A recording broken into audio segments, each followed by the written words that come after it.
Hello guys, welcome back to our YouTube channel.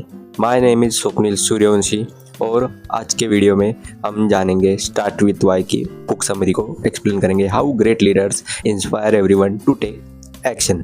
तो ऐसा क्यों होता है कि कुछ कंपनियां या फिर कुछ लोग ही होते हैं जिन्हें लाइफ में बहुत ज़्यादा सक्सेस मिलती है, यानी कि उनके प्रोडक्ट के लिए दुनिया पागल होती है, या फिर कुछ लीडर्स के पीछे सारी दुनिया होती है। इसके अपोजिट में ही कुछ कंपनियां और कुछ लीडर्स जो होते हैं वो पूरी लाइफ स्ट्रगल करते रहते हैं। वो कितनी भी कोशिश कर ले उन्हें उतना सक्सेस नहीं मिलता जितना दूसरों को मिलता है। तो इसका रीज़न क्या है?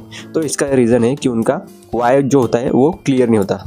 तो इस बुक में एक कॉन्सेप्ट बताया है, कॉन्सेप्ट ऑफ गोल्डन सर्कल, जो कि वाई से स्टार्ट होता है और वॉट पे एंड होता है। तो अगर आपको भी आपके लाइफ में कुछ भी बनना हो, इंजीनियर बनना हो, डॉक्टर बनना हो, पुलिस बनना हो, रिच बनना हो, तो उसके पीछे का जो जितना वाई स्ट्रॉन्ग रहेगा उतना ज़्यादा आपके चांसेस सक्सेसफुल होने के। तो कुछ भी आपको करना हो तो उसके पीछे का वाई स्ट्रॉन्ग होना बहुत ज़्यादा ज़रूरी है। तो चलिए इसे हम एक रियल लाइफ एग्जांपल से समझने की कोशिश करते हैं कि क्यों लोग एप्पल प्रोडक्ट्स के पीछे इतने पागल होते हैं, जो कि अब तक की सबसे सक्सेसफुल आईटी टेक्नोलॉजी में कंपनी है। तो एप्पल का वाई क्या है? तो एप्पल का वाई है कि वो लोगों को स्पेशल फील करवाती है, एक वो चैलेंज स्टेटस को ये करती है और डिफरेंटली थिंक करने के लिए बोलती है। और वो प्रोडक्ट इतने डिज़ाइन अच्छे बनाते हैं और कंप्यूटर्स और मोबाइल फ़ोन में बनाते हैं, वो प्रीमियम प्रोडक्ट्स बनाते हैं। वो लोग इतने इसके लिए क्रेजी है कि वो उसके लिए ज़्यादा से ज़्यादा प्राइस पे करने के लिए तैयार है। एप्पल विजन और इनोवेशन पे बहुत ज़्यादा फोकस करता है और इसीलिए लोग उनके 6-6 घंटे लाइन में खड़े रहते हैं एप्पल के प्रोडक्ट्स लेने के लिए। तो आप देखेंगे कि जो लोग होते हैं वो एप्पल के वाई में बिलीव करते हैं, इसके लिए लोग वो प्रोडक्ट्स बाय करते हैं। और इसके अपोजिट में ही जो दूसरी कंपनियां होती है उन्हें मतलब व्हाट और हाउ पे फोकस करती है, वाई पे नहीं। तो उन्हें ये तो पता होता है कि उन्हें क्या करना है और कैसे करना है, लेकिन उन्हें ये नहीं पता होता कि उन्हें वो चीज़ क्यों करनी है। तो इसीलिए वो ये मेन रीज़न है कि बहुत सारी कंपनियां हैं उन्हें इतना अच्छा सक्सेस नहीं मिलता और वो फेल हो जाती है एट द एंड में। तो उसका एग्जांपल दूँ तो जो पॉड था MP3 प्लेयर, जो सबसे पहले एप्पल ने नहीं बनाया था, वो दूसरी कंपनी ने बनाया था किसी, लेकिन वो सक्सेसफुल नहीं हुआ। क्यों? क्योंकि उन्होंने व्हाट पे फोकस किया। वो उन्होंने ये बताया कि उसके फीचर्स कि 5GB का है, लेकिन स्टीव जॉब्स ने इसकी मार्केटिंग इतनी अच्छी की, 1000 सॉन्ग्स इन योर पॉकेट, इसे इमोशनली लोगों से कनेक्ट करवा दिया। इसके लिए वो बहुत ज़्यादा चला जो एप्पल का प्रोडक्ट था। तो सेलिंग के 2 टेक्निक्स होते हैं, एक तो मैनिपुलेट करके या फिर दूसरा इंस्पायर करके। तो मैनिपुलेशन में लोग क्या करते हैं कि कुछ डिस्काउंट दे दिया, ऑफर दे दिए, कूपन दे दिया, या फिर लिमिटेड टाइम के लिए प्रोडक्ट वो अवेलेबल कराते हैं। तो इससे लॉयल कस्टमर नहीं बनते, इसके लिए कुछ देर के लिए तो सेल आती है। और उसके अपोजिट में ही एप्पल जैसी कंपनियां होती है, वो लोगों को इंस्पायर करती है, वो लोगों को बोलते हैं स्पेशल फील करवाती है। उन्हें लगता है कि वो कुछ तो है, अगर उनके पास एप्पल है तो वो एक अलग वे में चलते रहते, वो एंड्रॉइड कभी लेते नहीं। सेकेंड एग्जांपल है स्टारबक्स का। तो स्टारबक्स हम सबको पता है कि वो कॉफ़ी बनाती है और उसका बिजनेस भी पता है हमें हाउ कि वो मतलब उसके वर्ल्ड में 32,000 से भी ज़्यादा स्टोर है 80 कंट्रीज़ में, including India, US, UAE, China, और बहुत ऐसी कोई कंट्री नहीं है वो बड़ी जहाँ पे कि स्टारबक्स नहीं है। तो लेकिन स्टारबक्स का वाई क्या है? तो स्टारबक्स का वाई है कि उन्हें एक थर्ड स्पेस क्रिएट करना था लोगों के लिए और उनको फ्रेंड्स और फैमिली के साथ टाइम, बोलते हैं ना, क्वालिटी टाइम स्पेंड करने के लिए। तो ये स्टारबक्स का वाई था। इसके लिए स्टारबक्स इतना पॉपुलर है हर जगह पे, वो लोगों को उनका कॉफ़ी मग पे नाम लिखा के स्पेशल फील करवाते हैं। तो कंपनियां कैसे काम करती है? तो नीचे जो सबसे होता है जो कि व्हाट हाउ लेवल पे, तो वो स्टाफ जो उन्हें पता होता है कि उन्हें क्या करना है, उनके ऊपर व्हाट नीचे होता है सबसे, वहाँ पे स्टाफ होता है, उन्हें पता होता है कि क्या करना है। मैनेजर्स को पता होता है हाउ पे होता है वो कैसे करना है, और CEO और फाउंडर को पता होता है कि क्यों करना है वो। तो स्टाफ चेंज हुआ तो इतना फर्क नहीं पड़ता है, मैनेजर चेंज होने पे थोड़ा होता है और CEO होने पे बहुत ज़्यादा इम्पैक्ट होता है।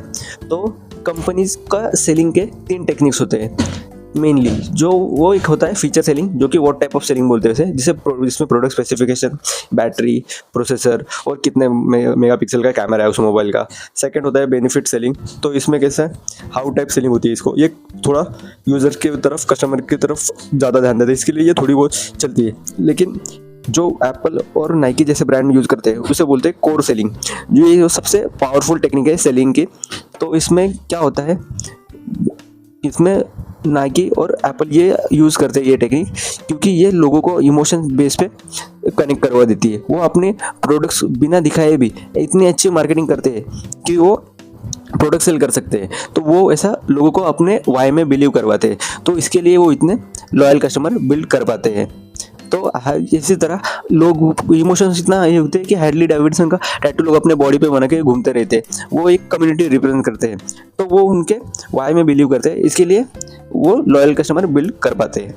और इसके अपोजिट आपने एक मार्टिन लूथर किंग के बारे में हिस्ट्री में पढ़ा होगा, या फिर आपको नाम तो मालूम ही होगा। उस समय में जब मतलब रेसिज्म बहुत था और सोशल मीडिया का प्रेजेंस नहीं था, फिर भी उनका स्पीच सुनने के लिए 2.5 लाख से ज़्यादा लोग वहाँ पे आए थे, जबकि सोशल मीडिया नहीं था, न्यूज़ इतना मीडिया भी उतना वो टाइम समय पे नहीं था, सोशल मीडिया तो था ही नहीं। बट उन्होंने वो स्पीच दिया था कि आई हैव अ ड्रीम का, अगस्त 20 1963 पे। वो उनका वाई था कि उन्हें इक्वलिटी और जस्टिस लाना था, और उनका हाउ था कि उन्हें नॉन वायलेंट प्रोटेस्ट करनी थी, और उनका वॉट था कि फाइटिंग फॉर सिविल राइट्स। तो इसी की वजह से लोगों ने उनके ऊपर मतलब बिलीव किया इतना, उन्होंने बड़ी मेजोरिटी में उन्हें लोग फॉलो करते थे, वो उनके वाई में बिलीव करते थे, इसके लिए वो वहाँ पे खुद के लिए आए थे, ना कि मार्टिन लूथर किंग के लिए। तो उन्होंने ऐसा स्पीच दिया था कि आई हैव अ ड्रीम, उन्होंने ये नहीं कहा था कि आई हैव अ प्लान। तो इसके लिए उनके पीछे लोग पागल थे इतने। तो आपको पता है क्या कि ये कौन है सैमुअल लैंगले? तो बहुत कम लोगों को मालूम होगा ये कौन है। और इसके अपोजिट में ही जो कि राइट ब्रदर्स है, वो हम सबको पता है कि राइट ब्रदर्स कौन है और इन्होंने क्या किया था। तो इन्हीं की वजह से इन्होंने प्लेन का इन्वेंशन किया था, और आज हम कहीं भी मिनटों में पहुंच सकते हैं, दूर से दूर डिस्टेंस ट्रैवल कर सकते हैं। तो सैमुअल लैंगले भी उस टाइम में समय पे फ्लाइंग मशीन बनाने पे काम कर रहे थे, और उनके पास हर एक चीज़ थी जो सक्सेसफुल होने के लिए ज़रूरी है। एजुकेशन था, एक्सपीरियंस था, ग्रेट टीम थी, गवर्नमेंट का सपोर्ट था, और बहुत कुछ था। और उन्हें $50,000 भी मिले थे ये बनाने के लिए। वो फिर भी फेल हुए, क्यों?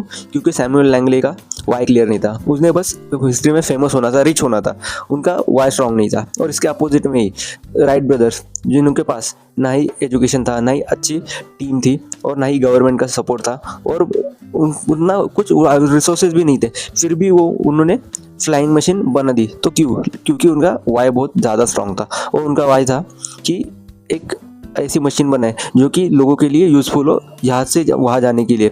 तो यही रीज़न था उनका सक्सेसफुल होने का। और जैसे सैमुअल लैंगले को पता चला कि ये प्रोजेक्ट उन्होंने राइट ब्रदर्स ने बना दिया है, तो उन्होंने वैसे ही वहाँ पे क्विट कर दिया। वो चाहते तो उन्हें सपोर्ट कर सकते थे और इसमें एडवांस ला सकते थे, लेकिन नहीं, तो वो पहले नहीं थे, इसके लिए उन्होंने इसे क्विट करके उन्हें सपोर्ट भी नहीं किया। तो यही आपको क्यों मैटर करता है? How can you apply this concept in your life? अगर आपको जो भी करना है तो उसके पीछे का वाई ढूंढिए कि आपको ये क्यों करना है। अगर आपको उसकी क्लियरिटी आएगी तो आप लोगों को इंस्पायर कर सकते हैं और आपके लाइफ में आगे बढ़ सकते हैं। तो मेरा खुद का वाई क्या है? तो मैंने ये यूट्यूब क्यों चालू किया? तो मेरा मेन पर्पज़ है कि मैं लोगों तक ज़्यादा से ज़्यादा बुक की नॉलेज शेयर करूँ, फाइनेंशियली एजुकेट कर सकूँ, बुक रीडिंग की कम्युनिटी बना सकूँ, और मेरे जैसे लोगों को मतलब और इंस्पायर कर सकूँ कि वो भी अपने लाइफ में कुछ ना कुछ करे। तो यही मेरा मेन पर्पज़ है, इसके लिए मैंने मेरा यूट्यूब चैनल किया है। तो समरी बता देता हूँ। तो ऐसा क्यों होता है? पहले तो पॉइंट था कि कुछ कंपनियां ही सक्सेस होती है और बाकी नहीं। सेकंड था कॉन्सेप्ट ऑफ गोल्डन सर्कल, और इसमें बाद में हमने कुछ एग्जांपल देखे स्टारबक्स के, एप्पल के, और बाद में मार्टिन लूथर किंग का स्पीच और राइट ब्रदर्स की स्टोरी।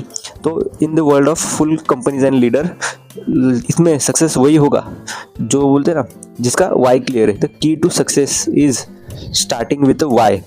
तो जिसका जितना वाई क्लियर है उसे उतना ज़्यादा लाइफ में सक्सेस मिलेगा। आप कुछ भी करें, चाहे बिजनेस में, करियर में, एजुकेशन में, कहीं भी जाए आप, तो आपके लिए ये बहुत ज़्यादा इंपॉर्टेंट है। People don't buy what you do, they buy why you do it, Simon Sinek. तो अगर आपको ये ऐसे समरी अच्छी लगती रहेगी तो मैंने कुकू एफएम का लिंक दिया हुआ है डिस्क्रिप्शन में, वहाँ पे जाके आप अकाउंट ओपन कर सकते हो और आपको डिस्काउंट भी मिलेगा अगर आप मेरे लिंक से करोगे। तो अगर आपको इस वीडियो से कुछ नॉलेजेबल मिला रहेगा तो अपने दूसरों के शेयर कीजिए और इस वीडियो को लाइक कीजिए, और आपको और कौन से नेक्स्ट में कंटेंट बनाऊँ उसके लिए कमेंट में मुझे बताइए। Thanks for watching.